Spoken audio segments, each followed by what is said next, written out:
धनबाद व्यवहार न्यायालय में पेशी के बाद झारखंड लोकतांत्रिक क्रांतिकारी मोर्चा यानी जेएलके के केंद्रीय अध्यक्ष और डुमरी विधायक जयराम महतो ने कई राजनीतिक मुद्दों पर खुलकर अपनी बात रखी।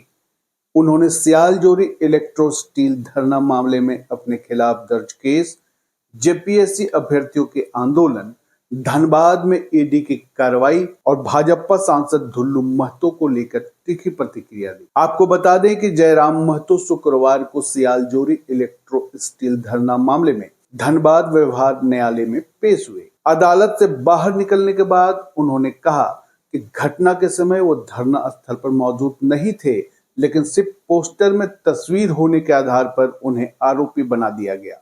उन्होंने कहा कि लोकतांत्रिक तरीके से जनता की आवाज उठाना अपराध नहीं है और वो न्यायपालिका का सम्मान करते हुए कानूनी प्रक्रिया में पूरा सहयोग कर रहे हैं। रांची में चल रहे जेपीएससी अभ्यर्थियों के आंदोलन पर जयराम महतो ने कहा कि छात्रों ने आंदोलन को गैर राजनीतिक रखने का फैसला लिया था, जिसका उन्होंने सम्मान किया।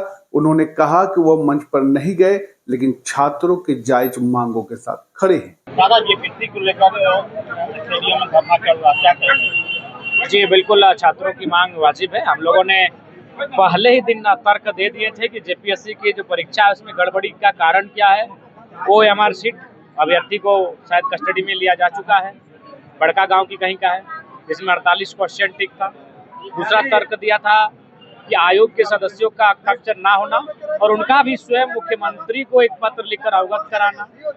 उसके बाद तीसरा तर्क दिया था एजेंसी जो उत्तर प्रदेश में ब्लैकलिस्टेड है, उसे झारखंड में टेंडर कैसे मिला झारखंड की सर्वोच्च परीक्षा के आयोजन करने का।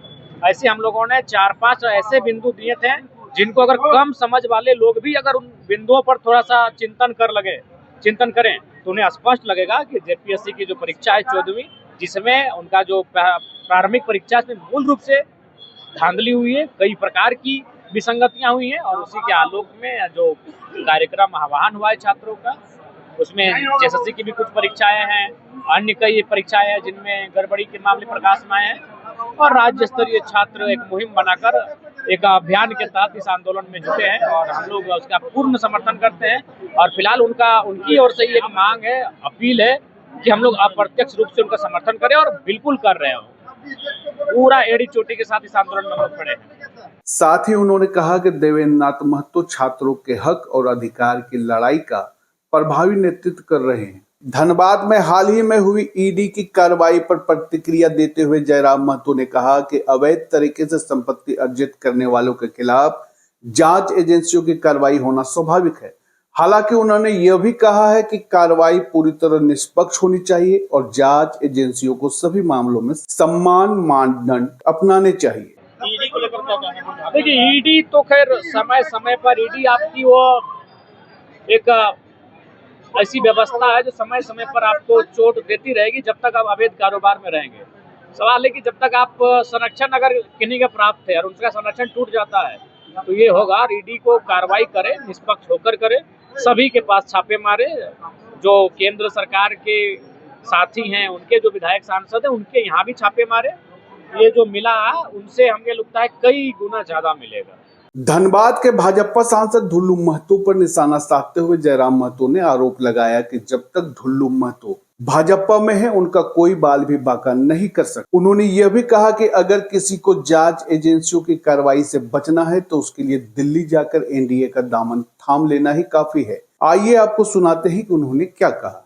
भाजपा के सांसद धनबाद के उनके यहाँ 40,000 करोड़ की संपत्ति को लेकर मामला चल रहा है, क्या कहेंगे? जब तक वो भारतीय जनता पार्टी में रहेंगे उनका कोई बाल तक बांका नहीं कर पाएगा। आज आपको यहाँ से हम कहना चाहेंगे, उच्च नहीं होगा, कृपा है उन पर, इनकी कृपा है, ऊपर वाले की, दिल्ली वाले की कृपा है। धनबाद कोर्ट में पेशी के बाद जयराम महतो ने एक साथ कई मुद्दों पर सरकार, जांच एजेंसियों और भाजपा पर निशाना साधा। वहीं उनके आरोपों पर संबंधित पक्षों की ओर से फिलहाल कोई प्रतिक्रिया सामने नहीं आई है। ऐसे में यह बयान झारखंड की राजनीति में नई बहस को जन्म दे सकता है। लाइव लगातार के वीडियो को लाइक करें, सब्सक्राइब करें और बेल आइकन को दबाना न भूलें।